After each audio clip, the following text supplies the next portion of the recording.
Ladies and gentlemen, boys and girls, children of all ages, Players Co. Production brings to you the best damn talk show in the world. Welcome to Players Co. Talks Wrestling. Players Code!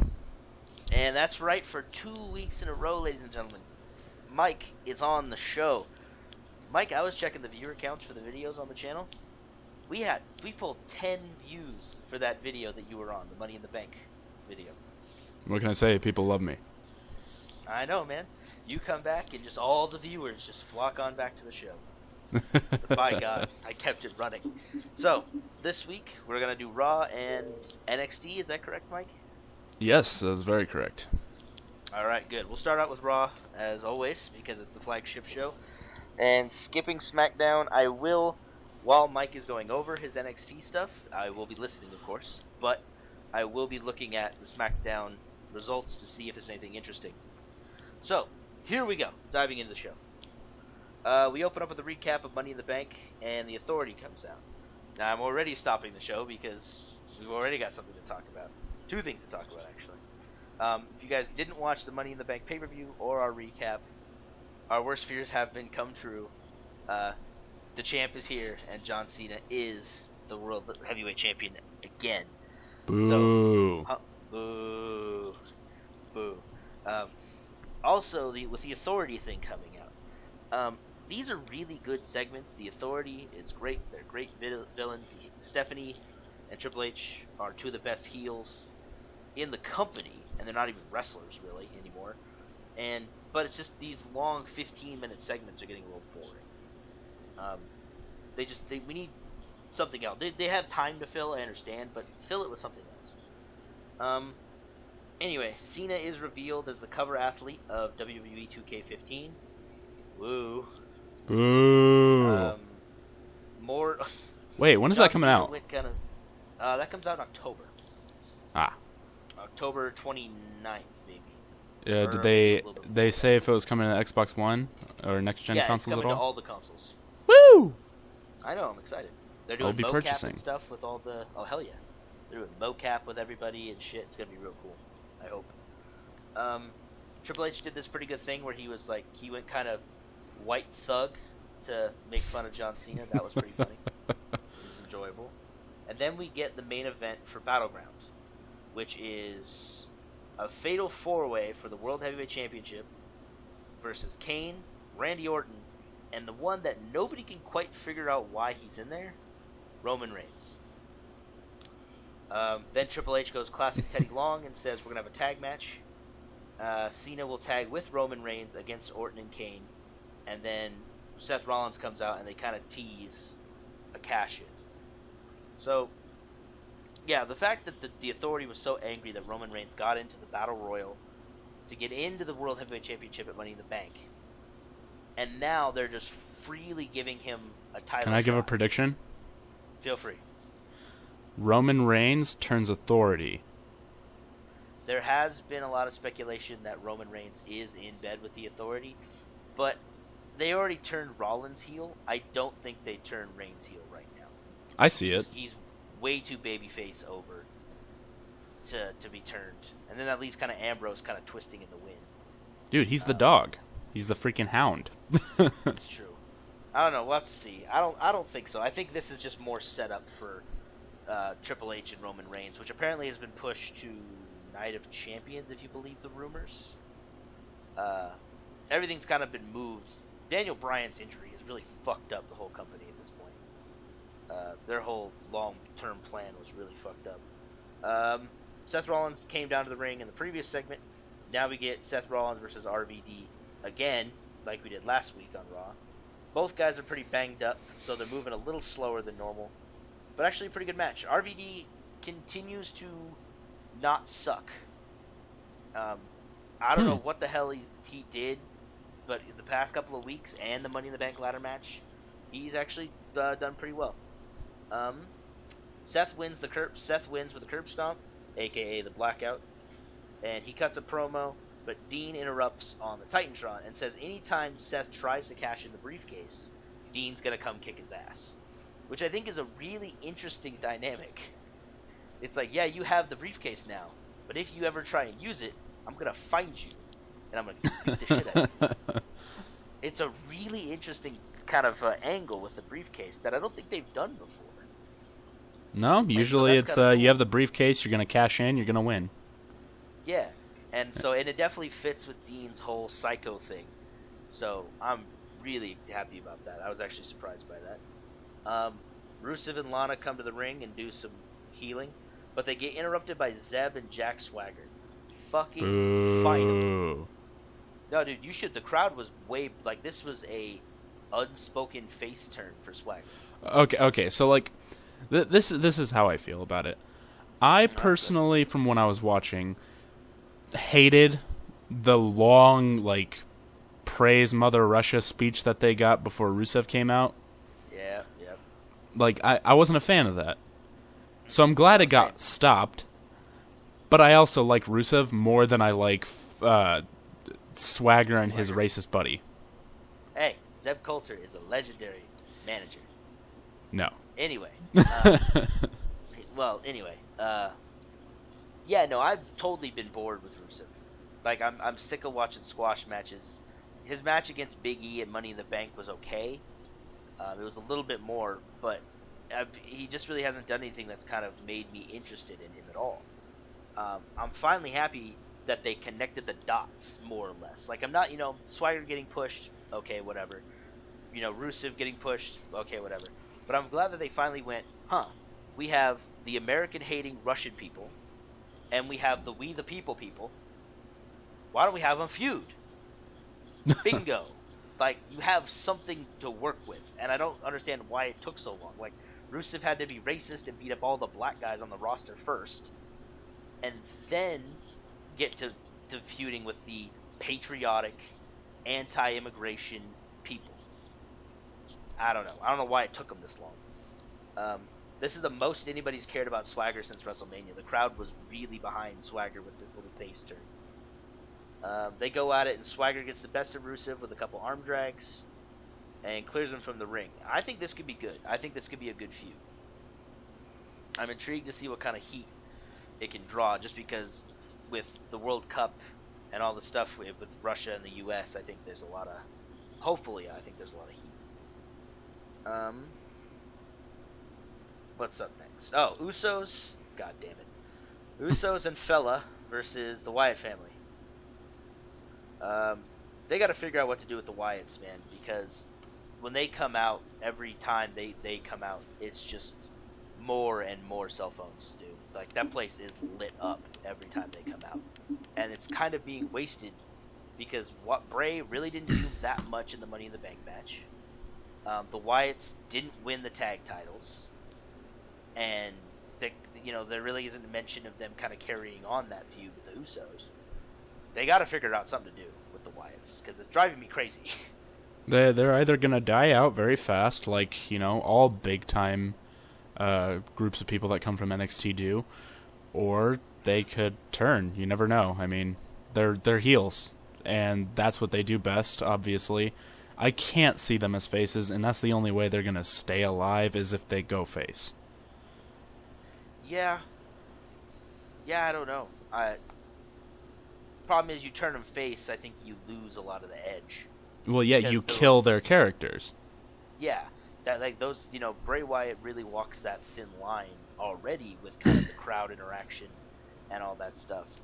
But he's also still crazy, and it works. Being face, I think you're right, it would kill the characters, and I don't know. I want them to do more with such a great character. Even I like Luke Harper as well.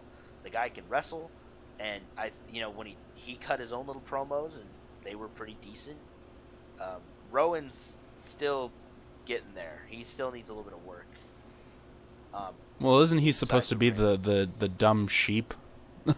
Yeah, he's the quiet one. Promo-wise, I'm not exactly worried. It's more or less he still needs a little bit of work in the ring. He's still a little clunky, but Harper looks good, and obviously Bray, who can work. The dude can wrestle and he can talk. So they really need to do something else with him. Actually, they do. We're going to get to that later in the show. I forgot.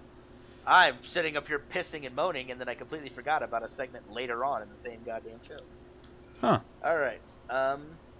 Harper gets the win with the spinning clothesline. Not a bad match, but they didn't mesh very well. It was kind of weird. Nikki Bella giving an interview backstage, interrupted by Stephanie, saying that Nikki has a handicap match against the Funkadactyls since Nikki brought Brie as her guest to Money in the Bank. Woo. Bo Dallas comes out and asks for 60 seconds of silence for BNB and Daniel Bryan since they are hurt and can't compete. And it, like, there's no joke. It was 60 seconds. Like, it was getting awkward and almost like painful as he's T-bowing on the stage for 60 seconds, and it was funny. It was great. I thought it was, it worked to Bo's character. People were booing him and shit. I mean, he is dialed in with that character, man. I said, I've yet to see anything of Bo Dallas, so... Hey, you chose not to watch Raw. That's true. That's true. So, I mean, you can catch him on, like, old episodes of NXT. I will look into him, so that way I can see more of this Bo Dallas. Yeah, no, definitely. I mean, did have a match tonight, so I believe he's still, 9-0? Or 10-0? I can't remember. The ladder match, I don't think we're counting the ladder match, so he's still undefeated. Or whatever, or not counting whatever match he did actually lose. Oh yeah, we get to see footage from the pre-show where Bryan and Bo had a thing. Bo interrupts Daniel Bryan talking to the crowd, and I don't know if we covered this in the Money in the Bank episode. Bryan calls him a boner, and then tells him Bo. Yeah, the crowd was chanting boner a lot. And then Nikki Bella's music hits, and she comes out for her match. Kind of a really abrupt ending to that whole segment. Nikki Bella versus the Funkadactyls. I still fucking hate Cameron. The match ends in a pin in a minute. Naomi gets the pin, and then her and Cameron kind of fight afterwards, still teasing the breakup. The breakup of Mike, who exactly? Breaking up of the Funkadactyls. Of Cameron and Naomi. Woohoo! Because, we're all so heartbroken that they're breaking up. Mike, I'm afraid I've got some bad news. Oh. Bad news, Barrett, because of his injury, separated shoulder, has been stripped of the IC title. Boo. And there will be a battle royal at Battleground. Boo. At this time, I didn't have the list of who was in the battle royal. I will find it and mention it later on in the show. Yeah, I'm pretty upset about this because Bad News was really just starting to get going, and it really sucks that he's been derailed again by injury. So that guy needs to get his shit figured out.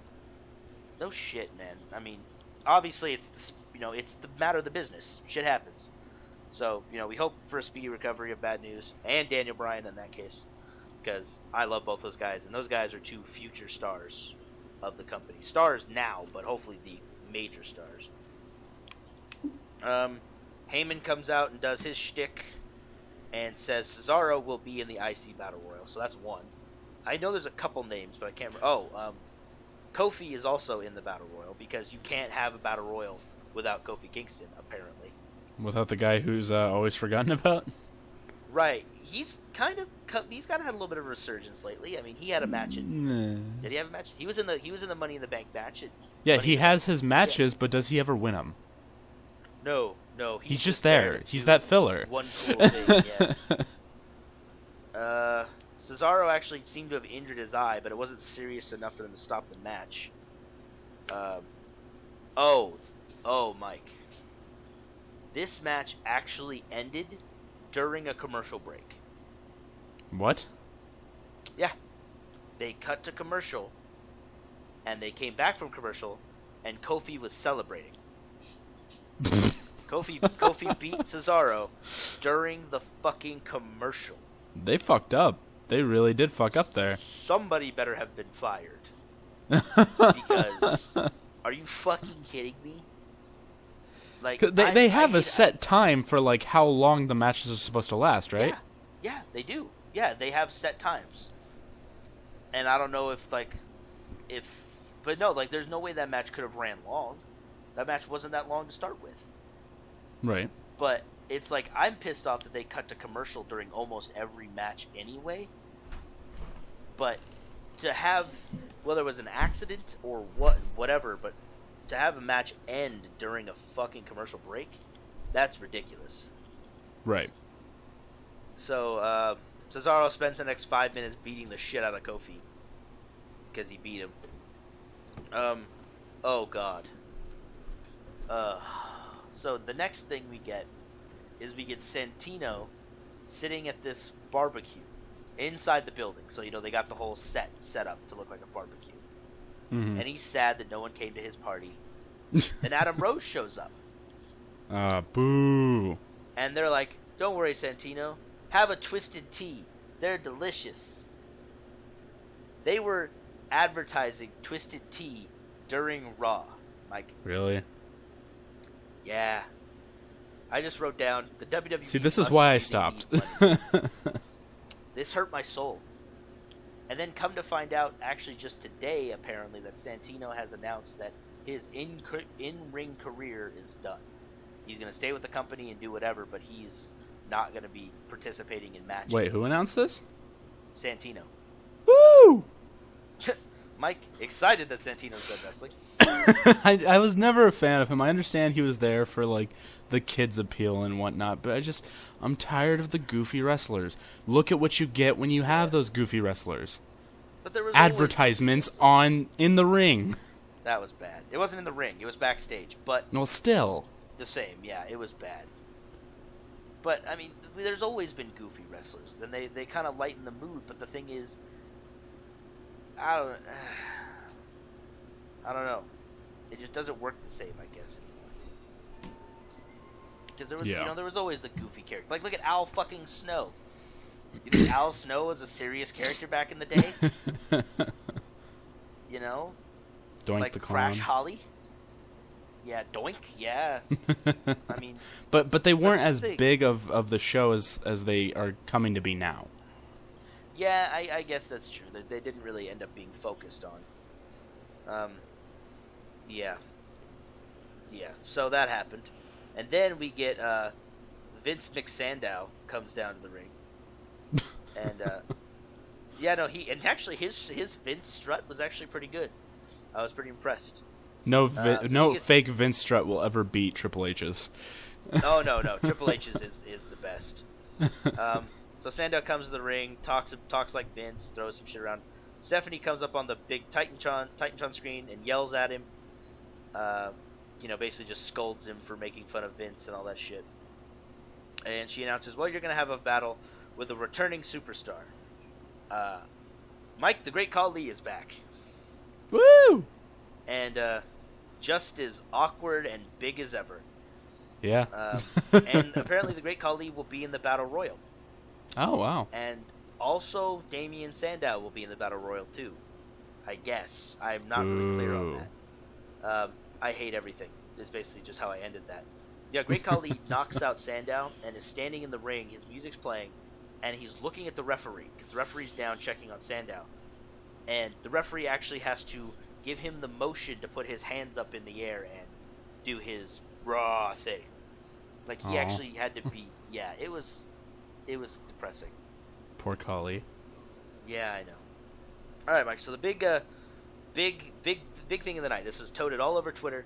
Everybody knew who it was before he got here, but all over Twitter there was teasing of the return of a former WWE champion, cross-media star, and entertainment star, you know. And we get The Miz. Boo. So the Miz is done shooting Marine 4, so he's back. By the way, the fact that they made 4 Marine movies. I didn't even know that there was 2 others. Oh yeah. Yeah. Like I heard about them, I forget about them. I know John Cena did the first one, obviously. I don't remember who did the second one. I think Ted DiBiase Jr. was in the third one, if I'm not mistaken. So yeah, I mean those movies are really making money. Yeah. So Miz is back and he's all gone Hollywood.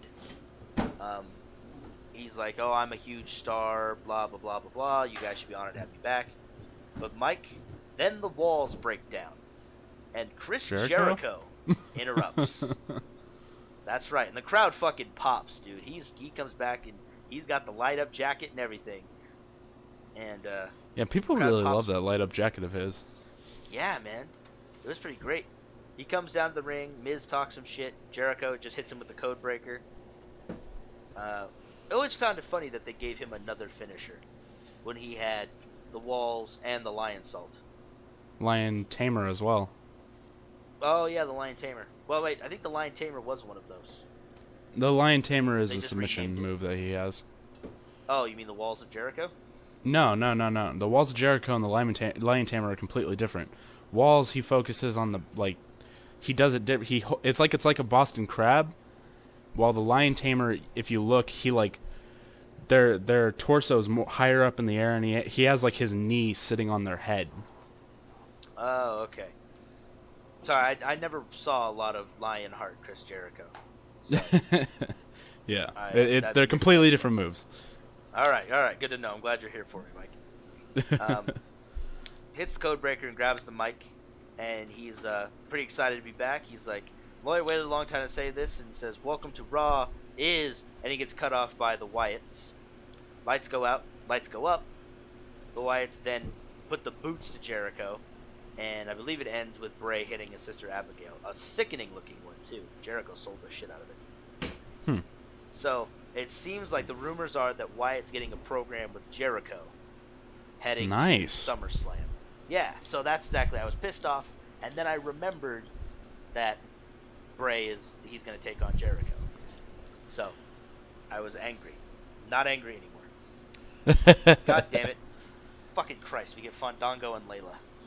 Boo. They come out to the ring. We're going to get Fandango versus Dolph Ziggler.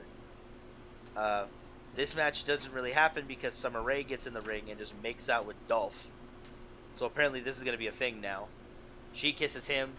He kisses her. Dolph hits the zigzag for the win.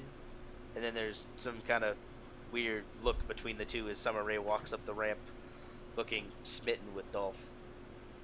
Hey man, at least there's stories in the mid-card.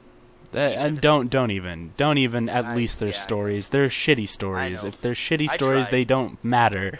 I know. I really tried, man. I tried. I really like Dolph. Why, Dolph? Why? I guess, but if you go to Dolph Ziggler and go, hey, Dolph, we're going to need you to make out with Summer Rae for the next, month. Is that okay? Do you think really he turned them down?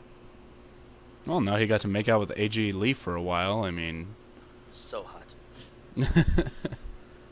Anyway, up next, after that, we get Ryback and the Dust Brothers for the 5th time in a row.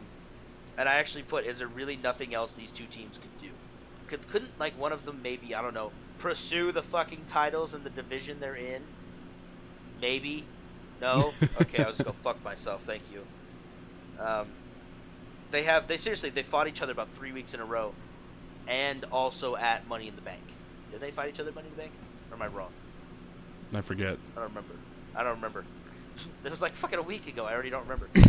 Anyway. If you don't remember, then that shows it's really not that interesting. Right. I mean, I like Stardust. I like what they're doing with Cody Rhodes, but there needs to be progression, not just them fighting Ryback over and over again because there aren't any fucking tag teams. Right. The Stardust gets the pin, just filler. All right, Mike. Here comes the second return of the evening. So Paige comes out to cut a promo, and the music hits, and AJ Lee is back. I thought CM Punk got that shit pregnant. Apparently not. Apparently that was actually a false rumor. Ah. So AJ's back, and I wrote, fuck, Paige is going to lose the belt. And they actually they almost look like they're kind of awkwardly turning Paige heel. Because AJ comes out and does the same shtick that Paige did, where Paige was like, I'm just out here to congratulate you on your winning the title and blah, blah, blah. And Paige calls her out and goes, you think I'm stupid? I'm not going to do the same thing. I'm not going to let you do the same thing to me that I did to you. You're not getting a shot at this belt. And then AJ's like, well, let's ask the crowd. Do you guys want to see her defend the title? Yeah! So then Paige goes, oh, okay. It's like, what? No. What? Leave the ring. progress. Here's and this could go a lot of different ways. I'll finish the story first, and then we'll talk about it. So they have the match. Paige is actually pretty dominant, but AJ rolls her up and wins the belt. So AJ is once again Divas champion. Woo! And Paige looked devastated. So my problem with this is they could have stretched this out. Like, they could have gone, AJ comes back as face. We turn Paige heel, where she goes from being the fighting champion to now she has to face the chick that she beat, who was the longest reigning Divas champion. And now she just doesn't want to defend the belt. Or maybe, like, give her a week or something. I don't fuck. Have her cheat to beat AJ this first week. Or something. But, I don't know. I mean, they could go a lot of different ways with this story. And I hope they do. I really, really fucking hope that this wasn't just a way to put the belt back on AJ. And then have her just go do random shit with the Divas division again. Because if Paige gets buried, I swear to God, I might stop watching. Goddamn. Honestly, after hearing that, it does sound like they have some type of feud building up there. Of course, they have to have the belt on AJ Lee for that feud because, AJ Lee is the Divas champion of this generation. She is the next big thing for the Divas, the thing that will be remembered years to come. Yeah, but she could have chased Paige for the belt. No, she could have, definitely, and they definitely screwed up there. But she has to have the belt, It's how they look at it. If they want to gradually turn Paige heel, and then maybe have her take the belt from AJ being heel, and then have AJ chase his babyface, maybe that would probably be okay. I just hope they let Paige be stronger, a stronger wrestler now that they don't have to protect her as champion. Yeah. Hopefully, we'll see. Hopefully, it'll be okay. All right, we're coming to the main event that I really didn't give a shit about. Honestly, I've had enough of main event tag matches and 6-man tag matches. And, I'm just bitter about Money in the Bank, to be honest. Let's see. I say they're trying to push the Fatal 4-Way, but the problem is with Cena having the belt, I just don't care. Right. Standard main event tag match. Towards the end, Reign cleans house. Rollins and Kane lays out Cena. Then Rollins comes in to cash in the Money in the Bank, but Dean jumps him and they battle out in the crowd. Roman saves Cena from Kane, and we end with Triple H and Roman Reigns staring at each other. So, kind of a so-so show. Actually, really more of a shitty show. There really weren't a lot of high points. You left out one of the most important parts of the night. What did I leave out? Excuse me. Oh, no, that was last week. Was it? Yeah, her My dad's feeding me false information. Yeah, no, her send-off was last week. We talked about it on the show. You did? Or I talked about it on the show.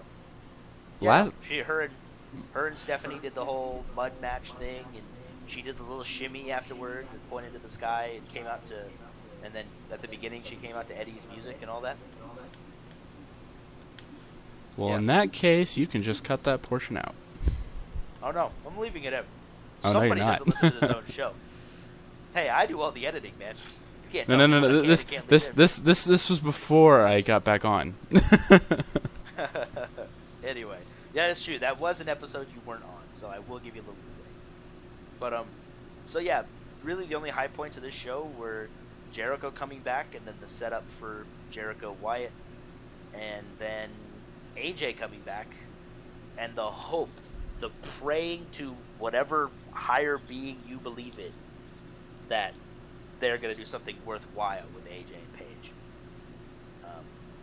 So yeah, not a very interesting Raw.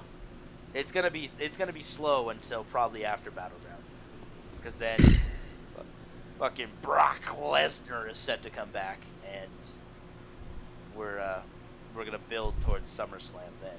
So that was a joyful thing. Caleb's so bitter about Brock Lesnar being the guy to beat The Undertaker.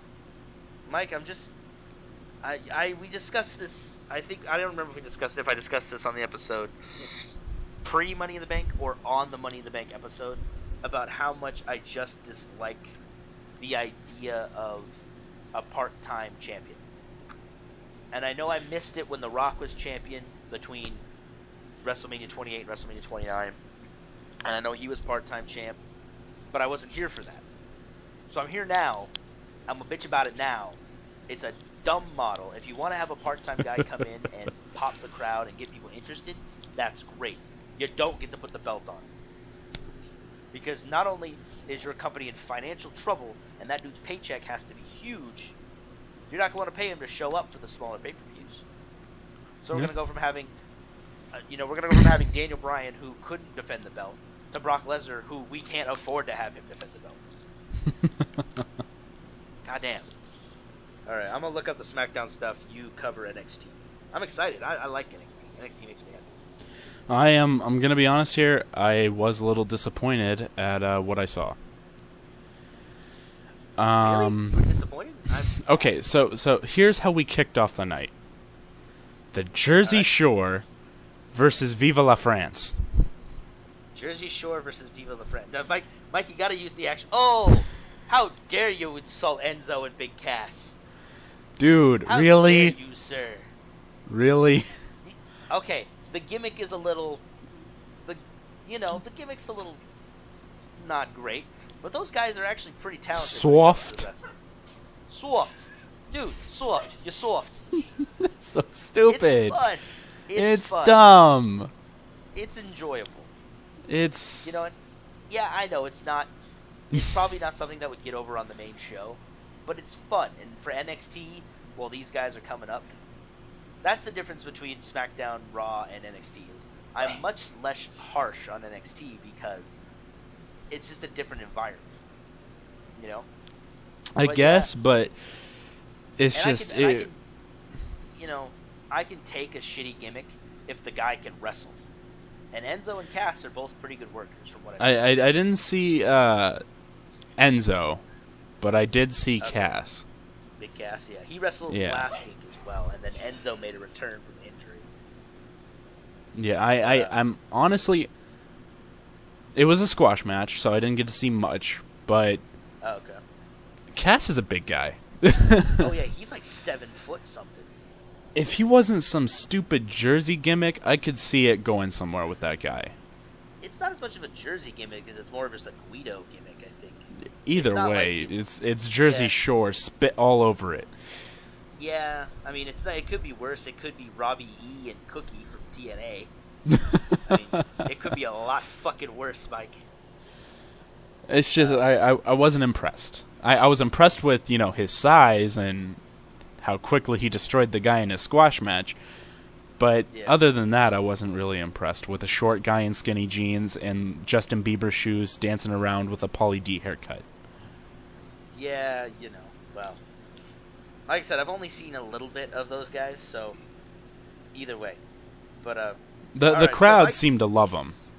Oh yeah, the crowd. The thing about the NXT crowd, and it's good and it's bad at the same time. The NXT crowd loves everything that goes on in NXT. They pop for almost everything. Yeah. So it's good because it makes everybody look good, but at the same time, when those guys come up, if the gimmick really isn't there, then they completely fall flat, and people wonder why. Yeah. Yeah. So it's a pro and it's a detriment and an advantage, but yeah, no, the crowd will pop for just about fucking anything. Yeah. So, and then you said that La Resistance was born again. some French dudes. I think I remember them. I don't remember their name. Their names escape me, sadly. But yeah, they weren't anything impressive. Like I said, they were just a squash match, so it nothing worth remembering. Okay, all right. Well, that's a good way to start a show. Moving on, right after that match, it cut to, which, by the way, I was really happy to see this. Really disappointed in how it was delivered. Last week we talked about how we missed the old backstage interviews where the guy came up, they talked some shit, and then later on, it's like, okay, well, this is going to happen. This is why they dislike each other. Yeah. NXT does a lot of that. Yeah, they do. Which I was really happy to see. Really disappointed with how it was delivered. Adrian Neville, got to see him for the first time. Yeah, the man gravity forgot. Definitely didn't get to see any of his wrestling. Was a little disappointed in that tonight. That's a shame. Did get to see, however, his talking. I don't know if it was his cue in this particular interview, but okay. First, I'm jumping ahead of myself here. Yeah. First, he was talking about being the champion, blah blah blah. Next thing you know, the stupidest guy I've ever seen. Some pretty boy dressed up in a fur vest coat, carrying around some stupid. See Tyler Breeze. That's his name? His name is Tyler Breeze. He is the the pretty boy. He's actually the #1 contender for the NXT title. Yep. And now that's the thing. Worst I thing. will say, the gimmick is rough. He kind of. Hold on. But before you go defend him, here's right, something that really made me hate him. So, Adrian Neville offers up, I'll take you on tonight. You will have a championship match tonight. Blah blah blah. Being the champion that he is, has to defend whenever he can. Yeah. And by the way, this is where the cue comes in. He puts his arms up like just out of nowhere. Like it looked very awkward. Like his arms just go up like, "Come on, bro." Yeah. And it just it looked, the timing was very off or something. It just I wasn't a fan of how it happened. But this pretty boy, his excuse for not taking Adrian Neville's challenge was he had a career-threatening injury during a hand modeling, blah, blah, blah. It's his damn index finger has some stupid protector over it, and that's why he couldn't fight that night. Now, Mike, I want to ask you. You sound you sound like you really hate this guy. Is that true? No. I really despise what the WWE tries putting out there. I don't know, man. That's the thing about Tyler Breeze is, he's taken something that is, I will admit a pretty fucking stupid gimmick, because we've seen the pretty boy thing before, but he's taken it to a different level. He does. I mean, that's the thing. He's the heel. You're supposed to hate him. He's supposed to weasel his way out of shit. He's not. But I want to hate somebody that's a badass, not an idiot. That's the thing, though. You can't hate. That's the thing, because the guy's a badass. You don't hate him. You might not like what he does, but look at Bray Wyatt, for example. Bray Wyatt comes out, says all this shit, gets all the fans whipped up. People cheer for him. People are singing his song. People are doing the phones. He's the heel. Bray Wyatt has an awesome character, but in the sense of what heel and facing is,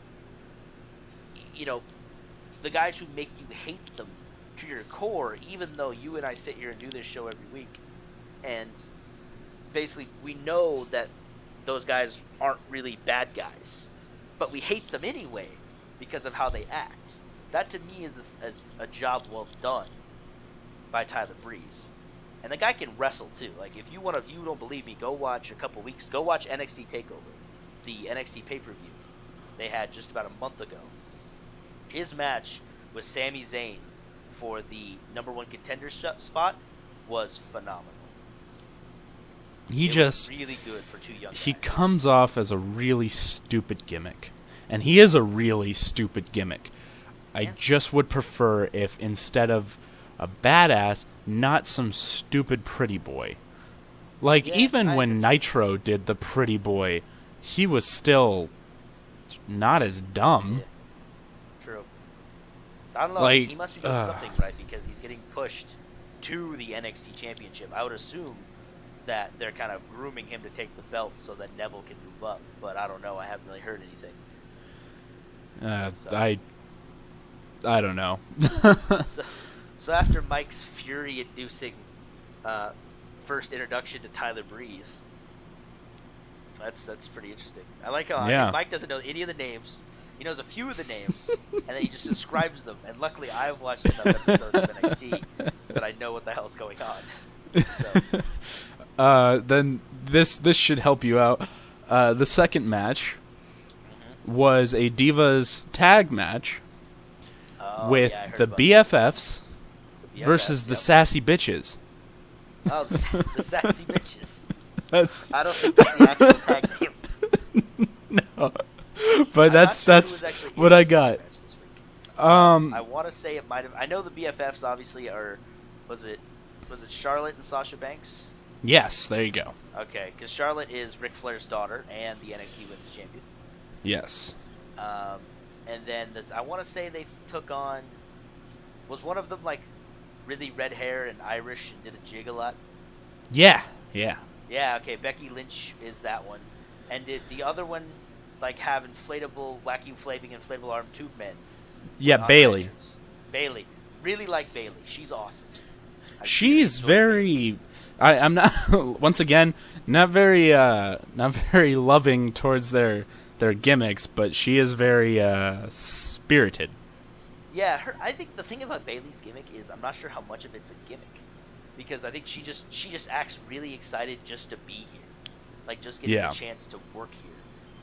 And I really like her. Becky Lynch, they gotta tone her down some from what I saw last week. It's like you're gonna be partners with fucking Sheamus here pretty fucking soon if you keep it up.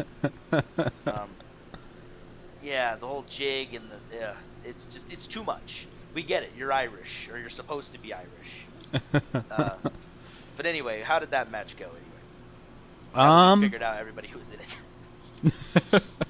It was a lot more skill I saw in this Divas division than I'm seeing in the shit that the WWE brings to us, which I was very, very happy about. I enjoyed this match probably more than I enjoyed the rest of the matches I saw, which is surprising because normally the Divas matches I could care less for. Yeah, that's the thing about NXT. You definitely don't take your bathroom break during a Divas match. Yeah. The Sassy Bitches, they picked up a win. Woo!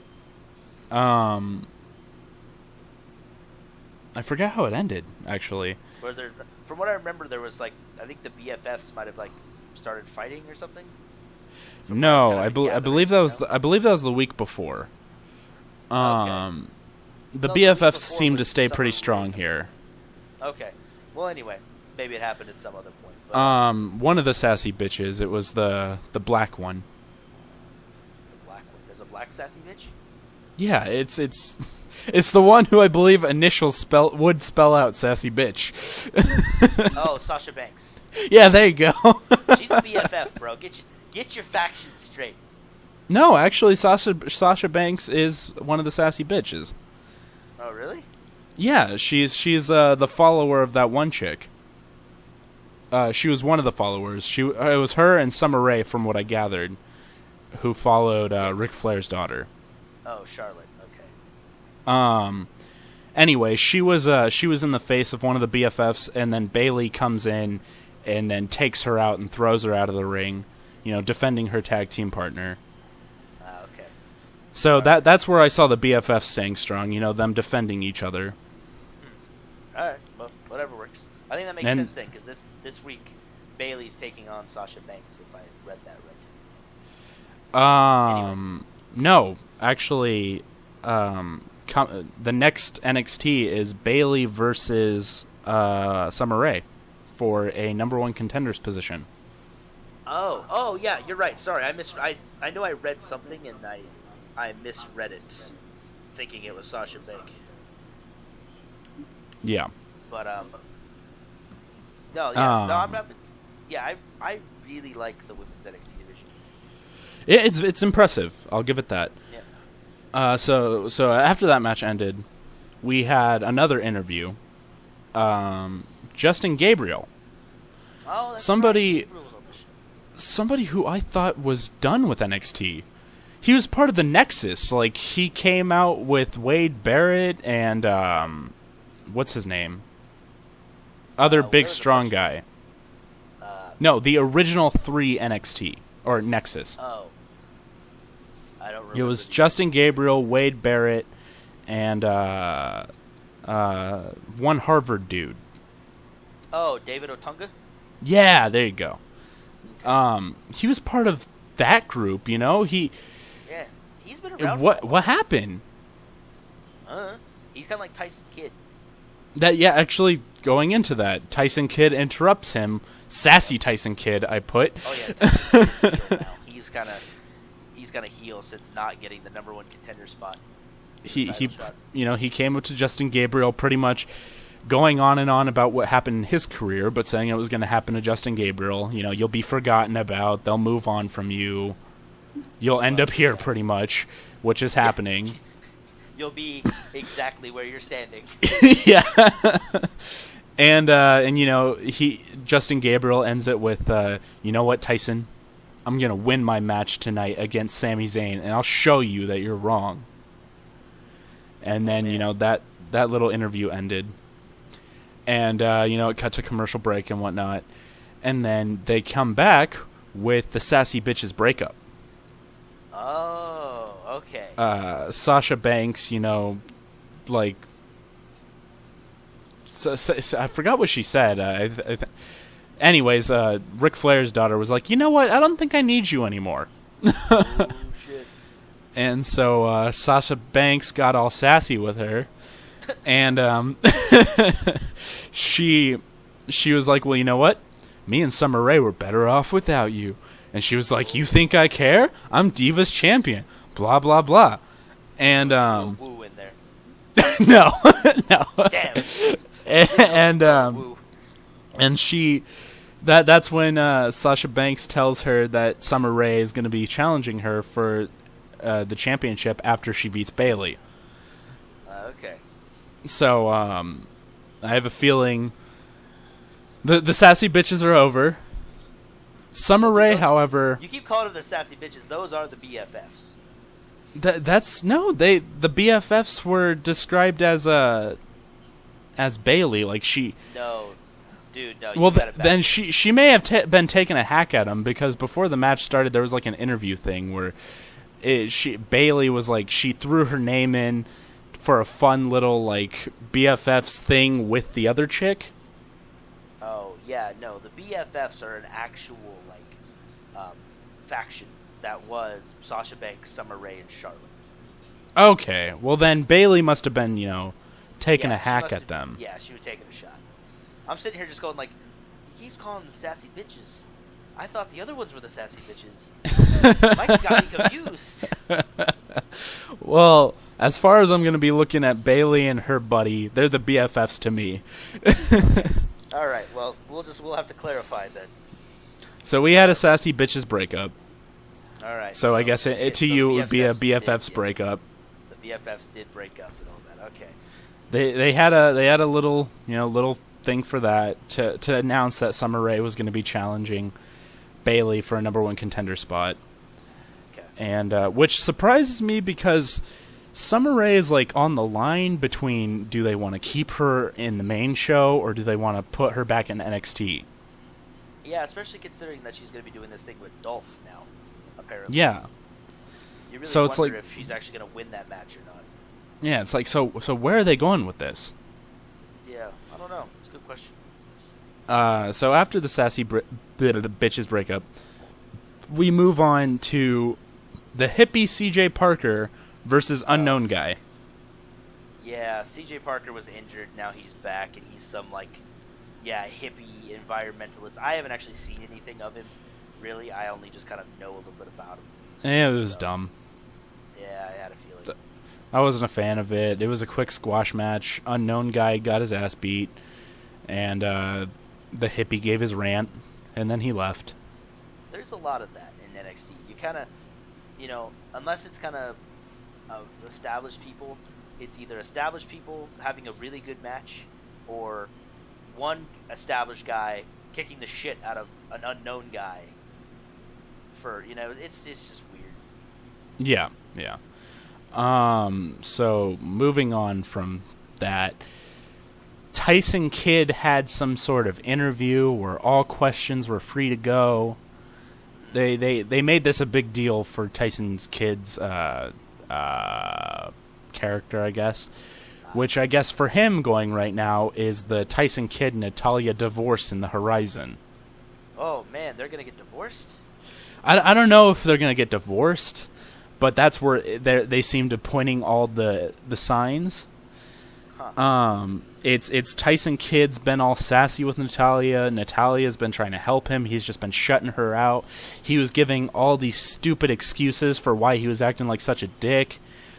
Yeah. And then the interview ends with, "So, are you and Natalya having problems in your marriage?" And then he just gets all pissed off and he leaves. All right. Yeah, I remember because Tyson Kidd had started doing heel shit, and Natalya was pretty upset with that. But I hadn't really watched and seen anything advanced. So I'm guessing for the whole Total Diva show, and for that, which goes to show you how fake Total Divas is, they're probably gonna get a divorce. Completely rigged. Yeah, so they're probably gonna get a quote divorce unquote. Right, the quote unquote air quote divorce. Yes. Right. And so that was a really stupid portion of it. And then moving on to the final match of the night, Sami Zayn versus Justin Gabriel. Ole, ole, ole, ole. Yeah, I was getting tired of the crowd doing that. Ole. Hey, you leave fucking Sami Zayn alone. I was getting annoyed with the crowd. Yeah, like because I have that stupid thing stuck in my head now. No,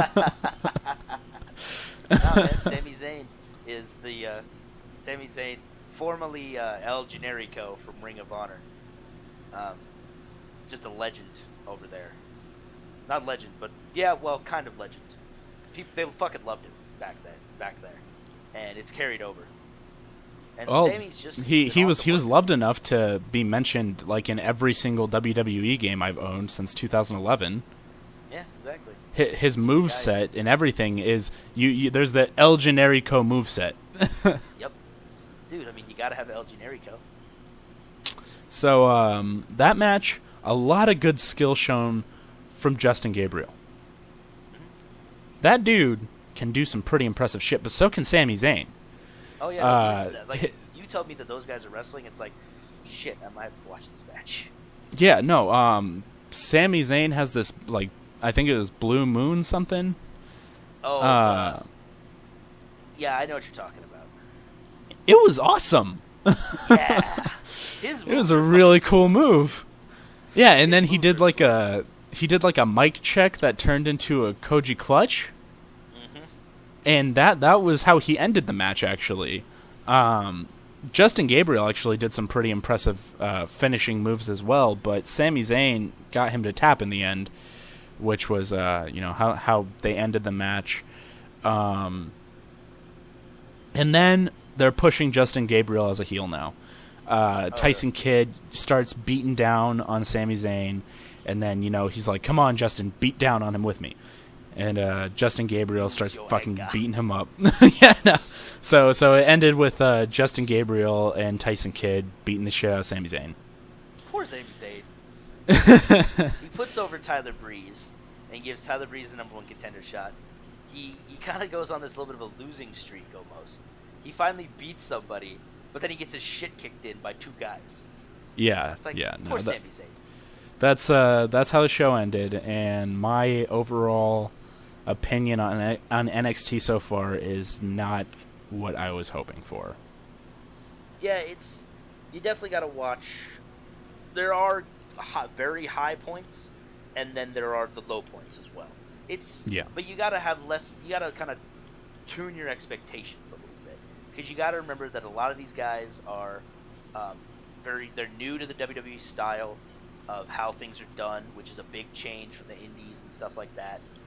You just gotta kind of manage your expectations a little bit with NXT. Yeah. Whereas when you watch Raw or SmackDown, these are people that have been doing this in this style for years, and this is touted as the bigger shows. No, they're wrestling. Their wrestling is definitely great. It's just their gimmicks are what I'm having a problem with so far. Everything else needs a little work. It's just it's a testing ground. That's what it's better for. Yeah, I know, and that's exactly what it is. NXT is. You start here, you go to the big leagues eventually. Yeah, Hopefully. So the only highlight from SmackDown was Bo Dallas defeated Diego. Who the fuck is Diego? Another squash Oh, match. one of the El Matadores, right? Oh. He's 11 in Bo, Mike. He's 11 in Bo. Yep, we're gonna do it every week. Then he vows to win the Intercontinental Championship at Battleground for little Daniel Bryan.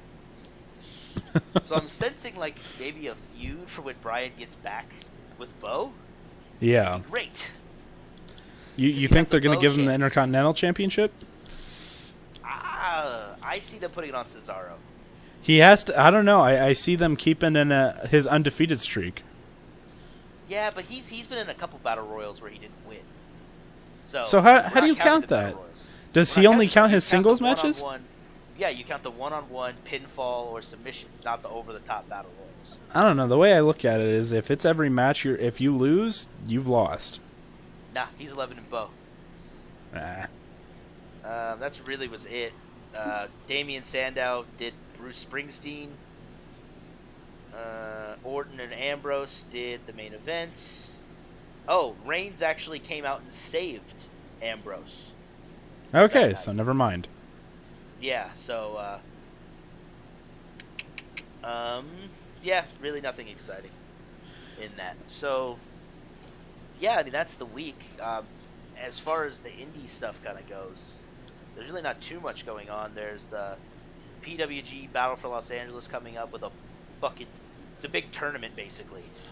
And it's got a bunch of big-time indie guys, like Chris Sabin's in it, Drew Gulak, a bunch of the recently released guys. Curtis Hawkins and Evan Bourne, both going by their different names now, are involved in this. Also, there was Kevin Steen, if anybody knows who Kevin Steen is. If not, wait, Kurt Hawkins? Who the hell is that? I don't know. One of the guys that got released from WWE is already. Was he with the tag team with Zack Ryder? Maybe. Because I know there was a tag team with Zack Ryder, which was Hawkins and Ryder. Yeah, that might have been him. Oh, okay.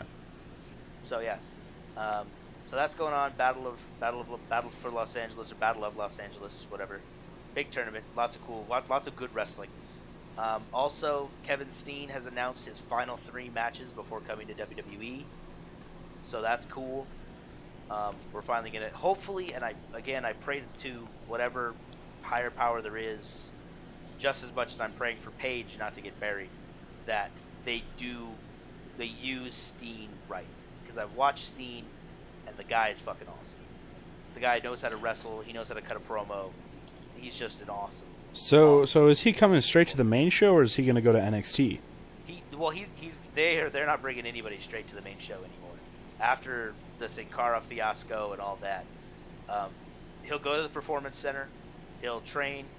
He'll get acquainted with the style, and then he'll probably be on NXT for a little while, and then he'll come up. Okay. And him and Prince Devitt will be there around the same time, I assume. So, and I expect those guys to move up. I'm expecting Zayn to move up here pretty soon. I hope. Don't count on it. From the looks of it, they move maybe like 1 or 2 guys up a year. And that's the thing. He seems to be one of the more seasoned guys down in NXT. Yeah. So he kind of seems to be, because he's putting guys over and all that shit. So he seems almost kind of like one of the stones, the cornerstones of NXT right now. And this year we got, let's see, who did we get? We got the Wyatt family. We got Adam Rose. We got Rusev. Rusev and Bo. And Bo. So we got a lot of guys this year, actually. Yeah, and only one of them flopped. It's a pretty good percentage. Yeah, it's a pretty good percentage. So, all right. So, and yeah, that's pretty much the show. We'll be back next week, obviously, to cover more stuff. Thank you guys very much for listening. Check out everything else we have on the Players Code channel. Like, comment, subscribe. Mike, anything you want to say? You guys all suck. Hey, No, I'm just hey. kidding. Mike, you got the roles wrong. I'm supposed to be the heel of the show, and you're supposed to be the babyface. Are you sure? God You damn seem it, to be man. saying all the more positive things than me here. I did seem to be babyface this week. I don't know what the fuck is wrong with me. Normally I shit on everything, but I defend good wrestling. I can deal with shitty gimmicks if there's good wrestling, and that's what I've seen from almost everybody working in NXT. It's just really solid wrestling. Well, let's hope for a better week next week. God, what was that guy's name? Was it Bull Dempsey? Some dude came out and it was... Oh, the old school guy. Yeah, right? Did he have the singlet on? Yeah, yeah. I saw God. a little promo for him. Yeah, dude, we need to stop putting fat guys in singlets.